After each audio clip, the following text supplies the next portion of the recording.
Hi, Sam here to tell you how you can unlock the transformative power of generative AI with a new online course from MIT Sloan Executive Education. You may be wondering what Gen AI is and why it's relevant for your business.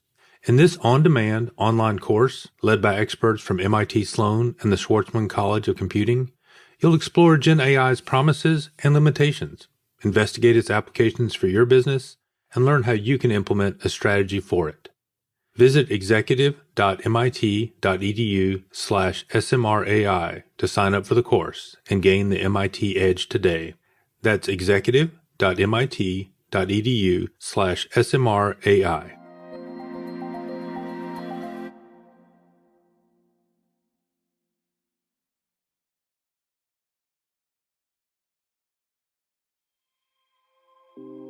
Why is being open about your company's AI research a benefit more than a risk?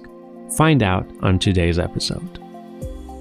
I'm Joelle Pineau from Meta, and you're listening to Me, Myself, and AI. Welcome to Me, Myself, and AI, a podcast on artificial intelligence and business. Each episode, we introduce you to someone innovating with AI. I'm Sam Ransbotham, Professor of Analytics at Boston College. I'm also the AI and Business Strategy Guest Editor at MIT Sloan Management Review. And I'm Shervin Kodobande, Senior Partner with BCG and one of the leaders of our AI business. Together, MIT SMR and BCG have been researching and publishing on AI since 2017, interviewing hundreds of practitioners and surveying thousands of companies on what it takes to build and to deploy and scale AI capabilities and really transform the way organizations operate.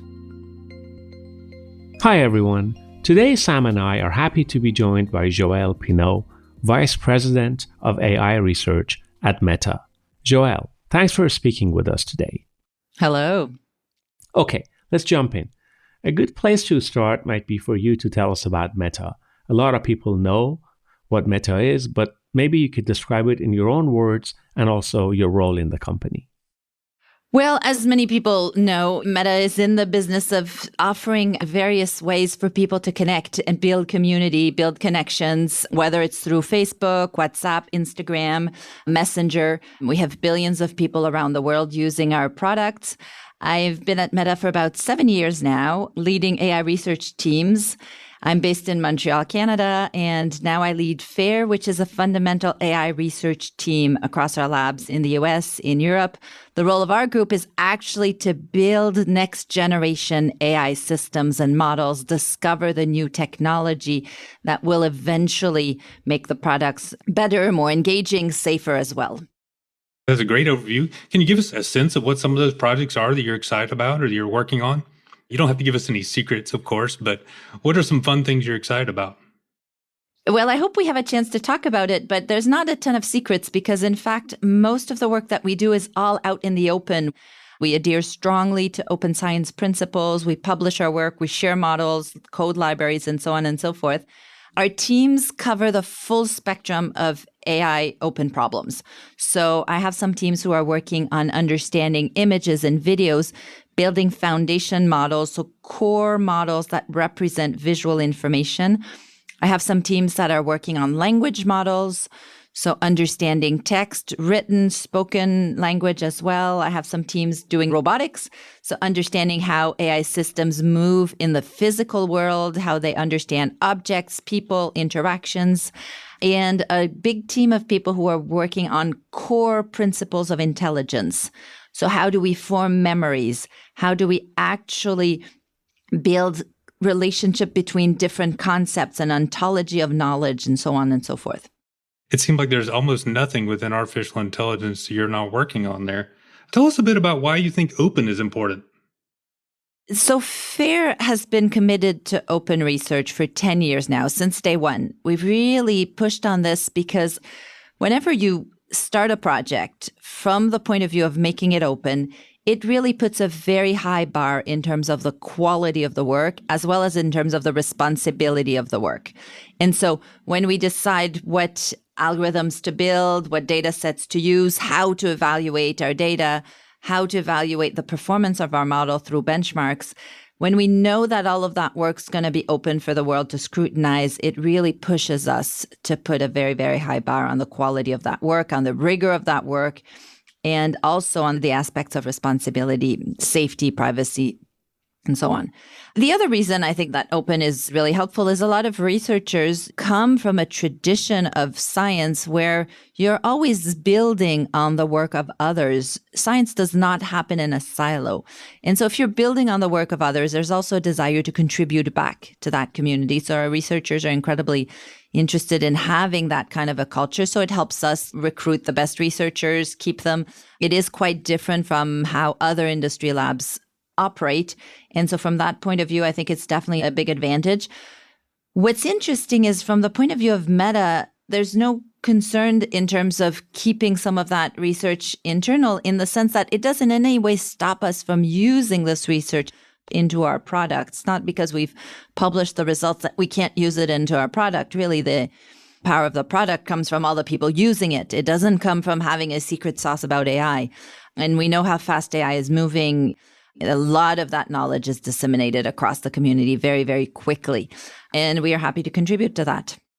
That makes a lot of sense. A lot of my background is in computer security. And so I think openness is a great segue there from security because of both of those points. First, in security, anybody can design something that they can't break. But the question is, can someone else break it? And I think that's always a more interesting and more difficult problem. But then there's also the idea of building on others' work. I think that's huge. If you think about what's happened in research from the history of all of mankind, historically, research happened in academia, and then eventually more basic research became more applied within industry. But it seems like with artificial intelligence, that a lot of this has shifted to industry first. In fact, what you described to me sounds very much like an academic lab. So is that a problem that we're moving basic science from academia, or are we? Maybe I'm begging the question. Is this a move that's happening? Is this a problem? What do you think? Well, I think both academia and industry have advantages when it comes to AI research. And I'll maybe not speak broadly across all areas of research, but for AI, in today's context, I do think both have significant advantage. On the one hand, on the industry side, we do have access to vast resources, in particular with respect to compute. And so when it comes to scaling some of the large language models, you need access to thousands of GPUs, which is very expensive. It takes a strong engineering team to keep these running. And so it's a lot more feasible to do this with a large industry lab. On the academic side, it's harder to have the resources and the personnel to be successful in terms of scaling large models. Now, on the academic side, there are advantages, and I do have a position in academia. I have many colleagues. I have some grad students. So I think you have to be very smart about what research questions you ask depending on your setting. On the academic side, we have the privilege of often working in highly multidisciplinary teams. I work with people who come from philosophy, cognitive science, linguistics, and so on and so forth. We ask much broader questions. And as a result, we come up with different answers. One of the places where I sort of track the different contributions is looking at some of the very top conferences in the field and seeing where do the outstanding paper awards go? Do they go to academia? Do they go to industry? And in many cases, we see a mix of both. There's some really seminal work coming out, both of industry and academia, that is completely changing the field, that is bringing forth some breakthroughs in AI. So I'm quite optimistic about the ability for researchers across different types of organizations to contribute. And beyond that, we haven't talked about startups, but there's a number of small startups that are doing some really phenomenal work in this space as well. And so overall, having a thriving ecosystem is in everyone's advantage. I think I'm more interested in a lot of our work in looking in ways that we can work together. Because in general, I strongly believe that having more diverse teams helps you ask different questions. So a lot of the intent behind our work on open sourcing is actually to make it easier for a more diverse set of people to contribute. You made the analogy with the security community really relying on open protocols. I think there's a lot of that in how we tackle this work, from the sense of, like, I have amazing researchers who are putting their best every day into building models, but I do believe by exposing these models to a broader community, we will learn a lot. So when I make the models available, researchers in academia, in startups, take these models, in some cases find flaws with them, give some quick feedback. In many cases, we see derivatives of the model that have incredible value. One of the big launches we had in last year is our Llama model. Llama 1, Llama 2, Llama 3. Thousands of people have built derivative models from these, many of them in academic lab, fine-tuning models, for example, to new languages, to open up the technology to different groups. And to me, that's where a lot of the value of having different players really comes from.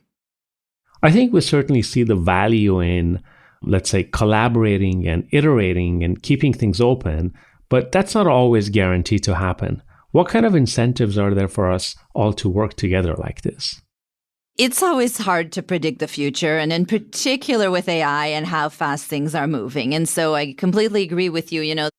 What I will say is, as you mentioned, there's a strong culture towards open protocols at Meta that predates the AI team. The basic stack, the basic software stack is also based on many open protocols. And so that culture is there to this day. That culture continues. It goes all the way to the top of the leadership. And that commitment to open sourcing the models is strongly supported by Mark Zuckerberg and his leadership team. So I don't see that this is going to stop very soon. What is going to be important is that we continue to release models in a way that is safe. And that's a broader conversation than just one company. The governments have several points of views of how should we think about mitigating risks for this model. There's also a lot of discussions about how to deal in particular with very frontier models, the largest, most capable models. And so we're going to have these conversations as a society beyond just the labs themselves. You raise this specter of risks. The worry out there is that, oh my gosh, these models are going to take over everything and our world is going to collapse and this is an existential threat. I'm kind of setting you up with that straw man, but do you buy that? I don't really spend a lot of time planning for the existential threat, in the sense that many of these scenarios are very abstract. They're excellent, stories in terms of science fiction. But in terms of actually taking a scientific and rigorous approach to that, it's not necessarily the existential risks that take most of my attention. I will say, with the current generation of models, there are several potential harms to different populations. Algorithms have been known to have biases towards underrepresented groups, for example, in facial detection system, as well as being on the language side, very Anglocentric. And so I do look quite carefully at the current set of risks and try to measure them as much as possible in a rigorous way. We build mitigations whenever we can. We've invented new techniques for doing watermarking to make sure that false information can't circulate. We've done a lot of work on bias assessment so that we can actually measure the fairness performance of our algorithms. So I look a lot more at current risks rather than these really long-term ones, just because I feel we can have a handle on it that is based on a rigorous approach, based on metrics, based on really analyzing what the harms is and how to mitigate them. The very far-fetched scenarios, it's really hypothetical. It's hard to build good systems. It's hard to do good science. It's also hard to do good policy. Yeah, I think your point's well taken about bias and metrics. That you mentioned, for example, these models that have biases built in, but I mean, my gosh, they're built off training data that has massive bias built in. I find it hard to attribute that to the model itself and more to the training data. And your point there is that you can build in bias mitigation there. What kinds of things have you done towards that? Yeah, in fact, on the question of bias, it's a little bit of both. There's no doubt that many of our data sets are biased. The data sets are a reflection of our society. And unfortunately, a large amount of unfairness remains, discrimination, as well as having underrepresented groups in our society. So there's no question that the data sets themselves don't start us off on a very good foot. However, the model themselves also tend to enhance these biases, in that most of the machine learning techniques we have today, they're very good at interpolating the data. So you sort of take data distributed in a certain way, and the models will really push towards the norm of that data. The models tend to be very poor at extrapolating, so making predictions outside of the data set. They tend to have a larger error. So if anything, when we train the models and we try to sort of minimize the error, you do well by predicting more towards the norm versus towards the sides of that distribution. And so the data is responsible. The models are also responsible for doing that. And then there's the way in which we deploy the models. We tend to often look at aggregate statistics. So we'll look at the overall performance of the model. And based on the overall performance, we'll say, great, we've got 95% performance on this model. It's ready to be deployed. But we don't take the time to look at a more stratified analysis of results. What is the performance with respect to different groups? And how are these groups differentially impacted with respect to how the system is deployed in a bigger system? I think there's different points where we can be much more rigorous and thoughtful to make sure that we don't enhance biases, and ideally that we actually use AI towards a more fair and equitable society. Yeah, I think that point of averaging is huge, that we've got so much. Models feel right when they give us the answer we're expecting. The image generation feels right when it gives us the image that fits our stereotypes. Yeah. And fighting that seems like it's a quite difficult problem. But on the other hand, I feel like these models can try to solve it in a way that we're not going to convince everyone in the world to suddenly stop being biased tomorrow or suddenly not have a stereotype tomorrow. But we could convince an algorithm not to have a stereotype tomorrow by tweaking some weights and changing things. And so that gives me a little more hope to manage the risks. Perhaps it's not the existential threat, we're getting there yet, but it seems more plausible to me that way. I think one of the challenges is determining what we want out of these models, right? We've seen some pretty egregious examples recently of groups which, from, I assume, is well-meaning intent to rebalance data sets, especially with representation of, for example, different racial groups in images. Of course, if someone asks for like an image of an engineer, you don't want only men to show up. You would hope to have a few women show up. And there's ways to rebalance the data. There's ways to sort of recompensate at the algorithmic level. But sometimes you end up with very unusual results. And so it's also a question of what are the distribution of results that we expect and that we tolerate as a society. And in some cases, that's not very well defined, especially when the representation is biased within the real world as well. That seems incredibly hard because the problem switches from being an engineering problem, and engineering problems you can typically solve with enough pizza and caffeine. Yes. And when you get to these more difficult problems, then they tend to be trade-offs and they tend to be choices. And these Yes. choices are very difficult. They're not improving an algorithm, which is the kind of thing that we can get into, but knowing what it should do seems like a much harder problem.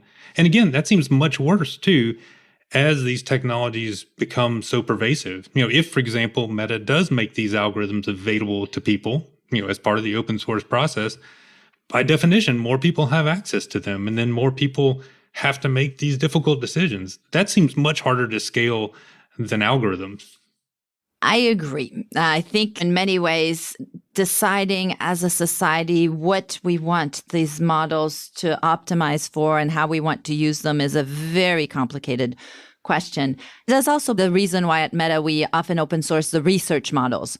We don't necessarily open source the models that are running into production. That would open us up, I think, to undue attacks. And it's something we have to be careful about. But we often open our research models. And so that means very early on, if there are major opportunity to improve them, we learn much faster.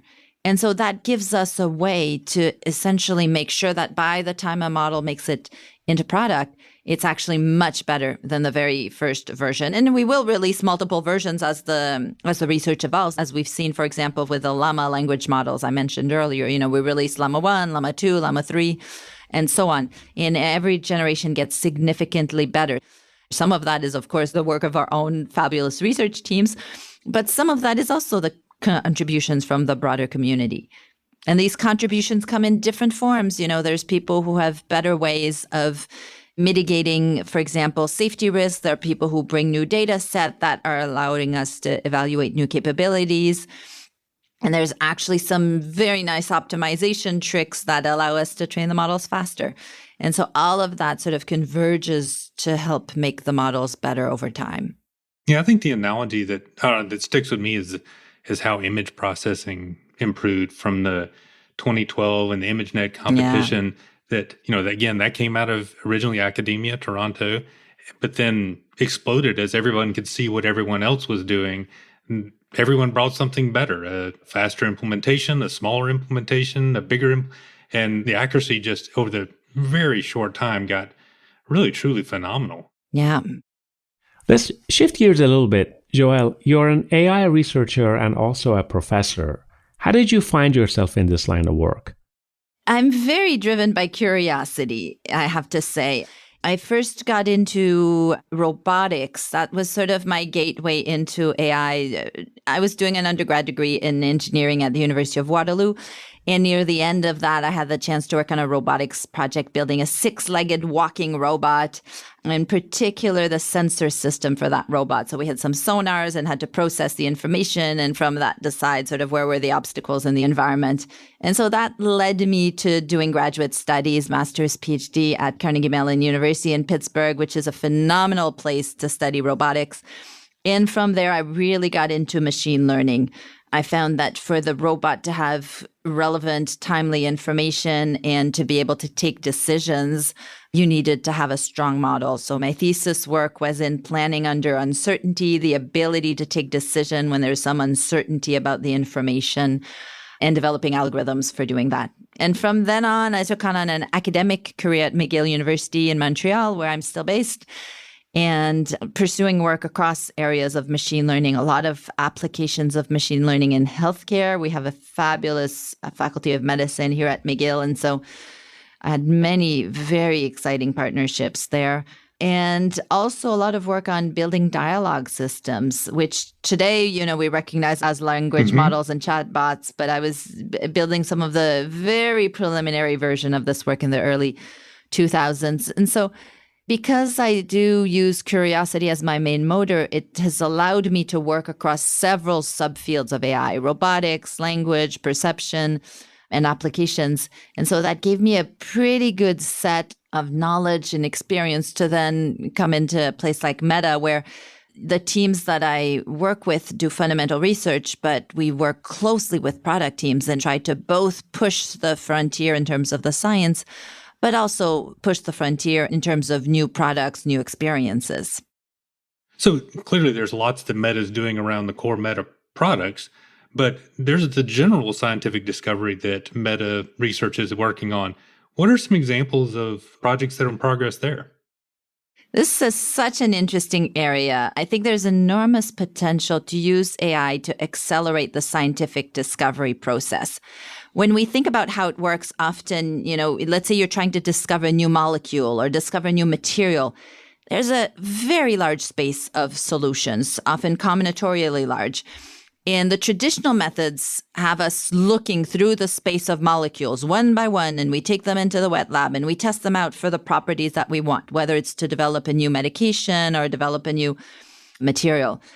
And so we've had a few projects over the years that look at this problem. More recently, we have a project that's looking specifically at direct air carbon capture, really the desire to build new materials that could capture carbon in a way, of course, to address our environmental crisis. Now, when you do this work, there's many steps. One of them is even just building up the data set for doing that.